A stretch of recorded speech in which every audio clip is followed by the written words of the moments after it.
Hi, this is Matthew Holt. I've decided to use this AI you've probably heard of to become more attractive, younger, and more intelligent. And isn't that really the entire aim of this healthcare technology people keep banging on about? On the other hand, there's only so much I can do using this avatar, so perhaps I should try an alternative. Perhaps something peppier. Yes, I think I'll try Peppy Priya. So I'm Peppy Priya playing Matthew Holt, and I'm going to tell you a little bit about my thoughts on the digital health market, where the money is going, which sectors seem most attractive to investors, and why there seems to be a bigger underlying problem. On the other hand, none of you believe that I'm really Matthew Holt. So perhaps we can change to an avatar who is rather closer to the crotchety old man you are expecting to see.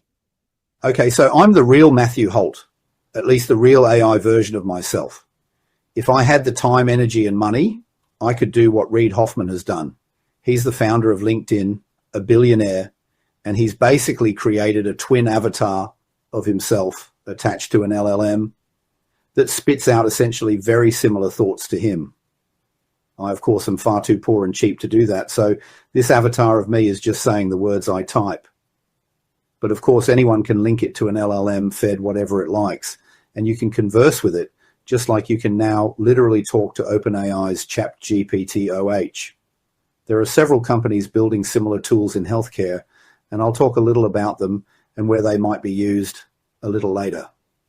But I suspect that you've had enough of the different versions of me, although you might not be saying that after you have to listen to the real me in a moment. By the way, all of these avatars were built using a service called HeyGen. It'll also let you speak multiple languages. You might want to play around with it yourself, but at the least you'll get the idea of how easy it is going to be to create relatively lifelike content.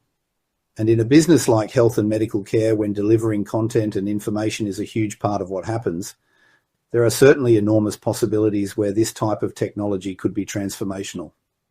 Okay, I'm going back to being the real me, and I'll show you some. At the end of this call, you'll figure out whether my AI avatar is better than my real avatar or the real me. It all looks kind of the same. But I think you get the idea that there's a lot you can now do with these very simple tools. That was all free, cheap. It's the same stuff that Reid Hoffman uses for his Reid AI. And you can get the idea pretty quickly, I think, that we're going to a world in which what is real, who knows, but multiple people can distribute multiple amounts of information. And if you add it to an LLM, do it interactively. So I think that's a very interesting way that we'll see that. And I had a bit of fun putting that together. And I would like to be younger and better looking. All right, let me take you to a more traditional presentation we're going to show. And I'm just going to go in a few minutes through what I've seen over the last little bit. It actually so happens that at the end of the year, I do hopefully you can all see this now, I do a presentation, usually in Japan, I kind of sum up what happened in the year. So I'm really giving you a version of that with a little bit more of what just happened in the last couple of weeks. Clearly, AI is a screaming big deal, but we've got to say that the investment in AI is going against an interesting background. So you may well recall, if you were around the last few years, that we had a digital health boom. Stan Kishnowski and I have known each other since, 1996 or something, horrendously long time ago, when there was an e-health boom in the dot-com world. Nothing like as big as the boom we saw in health technology in the recent years. But over the last couple of years, those public stocks have completely collapsed. This is Teladoc and Amwell and Q Health. Q Health's even now out of business, even though it did a Super Bowl ad a few years ago. And their stocks, as you can see, down 90%. Venture funding, similar, right? If you look between the middle of 2020 and the middle of 2022, according to the Rock Health numbers, something in the order of $50 billion in that sort of 2-year period was spent. So 25 to 30 billion a year at one point. But now we're down at 10 billion, and even last year it's still bumping along the bottom of the cliff. It's so depressing that Startup Health gave up counting it. All right, so for Teladoc and Amwell last year, 2023, 24, no real change. They're still down. So we're not seeing any recovery in the public markets, and that's important. I want you to hold on to that as we talk about where new investment is going. Also, there are still some really big bets being made and failing all up and down. We know that Walmart pulled out of retail healthcare, sold off all its assets. This company Forward, which was trying to reinvent primary care using algorithms and AI and God knows what else, also shut down. So there's still lots of things where even if you're an incumbent or a well-funded entrant, you're struggling to succeed in this new world of digital health and digital health services. Couple of things that are working. This is the HIMSS stock chart, HIMSS and hers, and you'll notice in the middle of this last past year, their stock exploded, right? Towards the end of the year, definitely increased. Why? Because they're selling GLP-1s, right? They are selling for cash compounded GLP-1s. They're going to have a Super Bowl ad all about that apparently coming up. So that's one area, the area of direct-to-consumer sale of things that are cash-based seems to be doing quite well. Another area that's doing very well in healthcare, as ever, selling to pharma. Selling to big pharma has always been profitable. This is the chart of Doximity. You noticed in the last part of last year, their stock really took off. They've been a very profitable platform where doctors communicate with each other. They have lots of tools on that platform, but most importantly, they make their money by marketing from pharma to doctors. Whether it's effective or not, who knows, but it's certainly very profitable. They're an extremely profitable company, by far the most profitable company in digital health. So just sort of go over sort of the end of year conclusions. Back in 2023, we had this hangover from the big funding boom.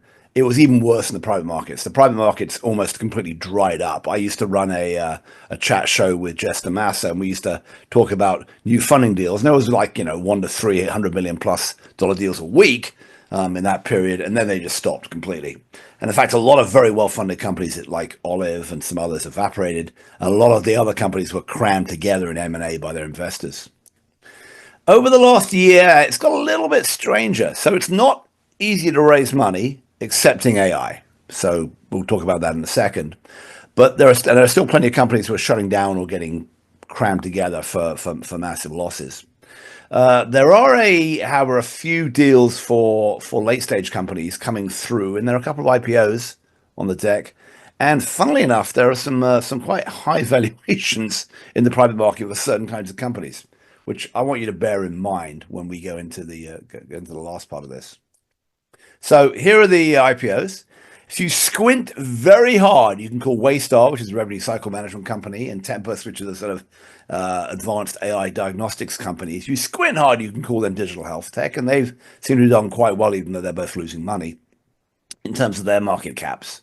More interestingly, on deck and allegedly coming this year, both Amada and Hinge Health, which are much more traditional digital health tech services companies, in one case doing chronic disease management around weight loss and diabetes, and the other one around back pain and knee pain, MSK.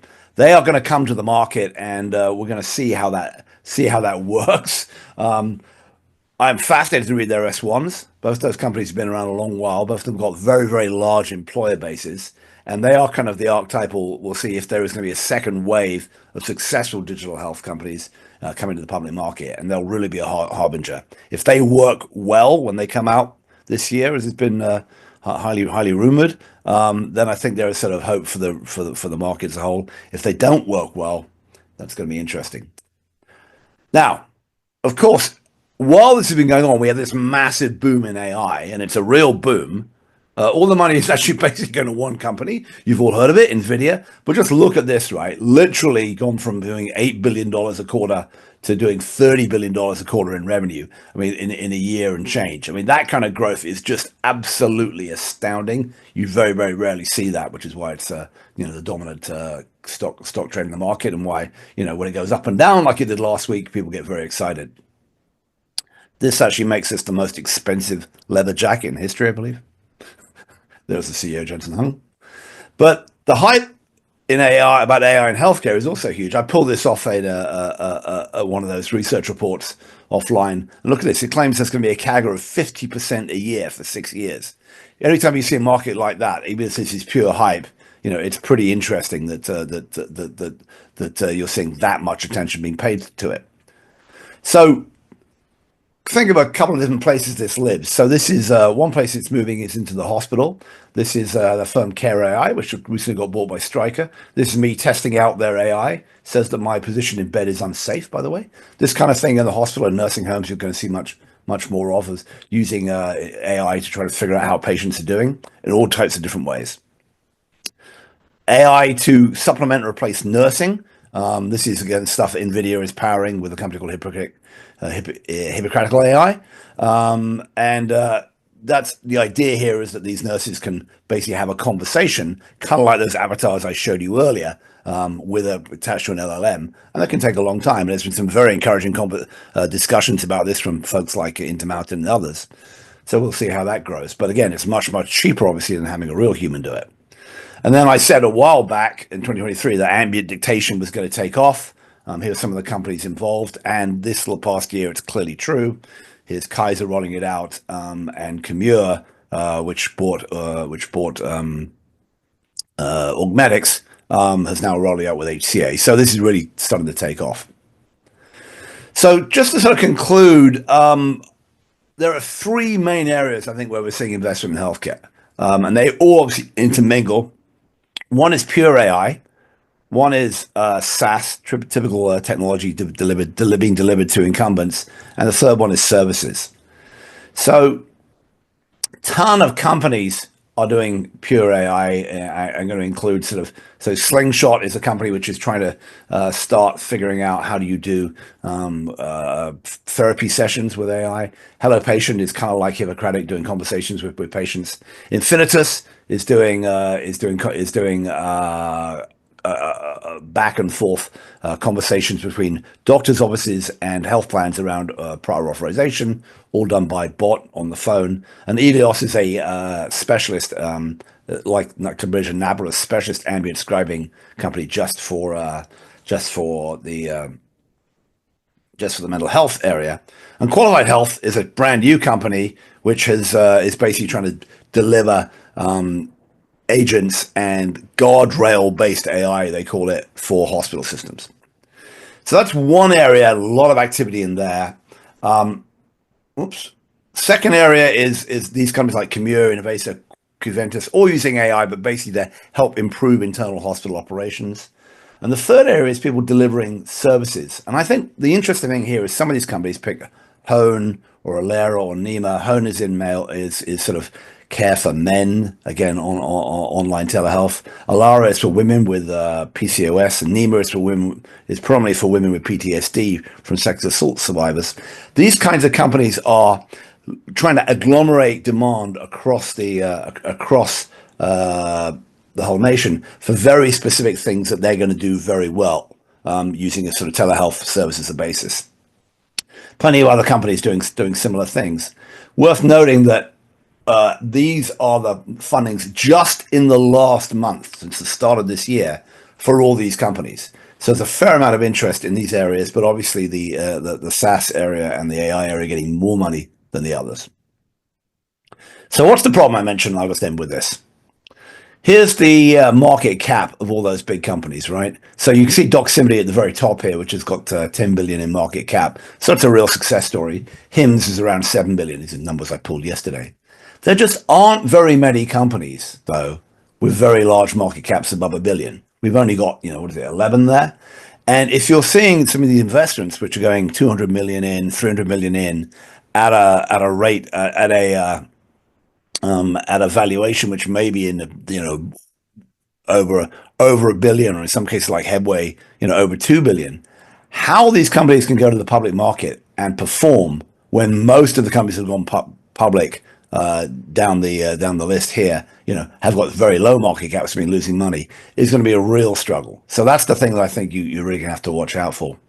Obviously, there's a lot of consolidation. A lot of companies are scooping up cheaper companies' evaluations. Some of these are taking off the public market companies. So Accolade and Augmetics have been pulled off the public market by private companies. Even yesterday, Neuroflow bought Quartet, which had more than 250 million into it. So you will see a lot of consolidation at sort of the bottom end of the market. But in general, I think the big question is, how do you get an exit for most of these digital health companies? I read a whole article about saying that there was no exit. There may be one, but that's the thing to watch in the next 12 months. What are the type of exits? What are the type of things we're going to see? And does it make sense to be investing these really large rounds in these late stage companies if there is no easy way out? And with that, I will shut up and take any questions if there are any. I think I've taken my 15 minutes, so I shall shut up. One quick question. Now, look, this is brilliant. Really appreciate the analysis. And again, for those of you who don't know Matt, please do look him up on LinkedIn. His LinkedIn is in the chat on the side, as well as mine. If you want to link in and connect on other ideas for topics, more ways for bringing Matt into the ecosystem on a regular basis. I think that the big question, Matt, is you were at JP Morgan. We've had several guests already on today talking about JPM and what they saw and how they've seen it change over the last few years post-pandemic. What were some of your insights and some of your observations and perspectives based upon your experiences there over the last 20 years? Well, my biggest insight was that you were looking like a Russian Politburo member with your grey suit. Stan, I enjoyed. Stan and I, as you don't know, we're bonded by a love of whiskey and snowboarding, and as well as digital health. It's been going for far too many years. But I think that the conversation really is twofold. It's this issue of how do you get out? Is there a way? Is there a rational way? There are VCs who still are investing in AI. We know AI on the public market is massively overvalued. As I just showed you, most digital health companies, are losing money on a value very cheaply at the moment. So there's this private public market complexity around, it's not just AI companies that get invested in it. It's mostly AI, but it's not just AI. And, what happens? The second issue you heard a lot about, right, is how aggressively either pharma companies or hospital systems or some extent health plans are buying these new types of tools to do whatever they need to do, right? There's been a lot of criticism in the health plan world about use of AI, particularly around the United Healthcare assassination and murder and all that stuff. And, was there too much use of denials of care and stuff? So I think there's some trepidation there. There was a lot of nervousness in general. A lot of these big health plans didn't show up, right? And there was security everywhere. And so I think that area is still a little bit under some nervousness. And I think the real question is how fast hospitals, who are the biggest spenders in America in healthcare, start adopting these tools. They spent a long time adopting and ingesting digital electronic medical records. And it's a 20-year period, essentially, 15-year period that we've been through. They're now at the point where they're trying to do stuff with data. There was some announcements, a company called Truveta I didn't talk about, which is a bunch of hospitals serving up data, who announced at JPM, serving up data and combining it and trying to resell it. There's a lot of questions about how do you figure all that out? How do you figure the data part out? But I would look at things like Innovasa, things like Qventus, things like the companies that Cumulus adopted and see how fast is it happening that these hospitals are really acquiring these new tools and trying to sort of change their internal operations in the way they reach out to doctors and the way they manage their internal operations using these new tools. If it's the same pace that digital health's always gone at, then I think, which is slow, then I think we have a big problem. If it really does speed up, and maybe it is, Hippocratic, not that I'm in love with the CEO, I think he's a con man, but they announced that they have 25 hospitals about to sign, with their new nurse avatars. You could actually see some significant changes. I don't know. I'm always nervous when I expect fast change because, Stan, you and I have seen this for so long and how slow the progress has been, for so many decades now. So I don't want to give you a good answer. There may be an exit. So I'm looking forward to the exits. And I think that's the thing to watch is what does the stock market do over the next little bit with these digital health companies. That's the thing to watch. No, really good to have you, Matt. Thank you for the expertise, the perspectives, and the insights, and looking forward to sharing a whiskey with you at the New York City Health Innovation Week in May in New York City. Looking forward to it. All right. Cheers. Take care. Thanks.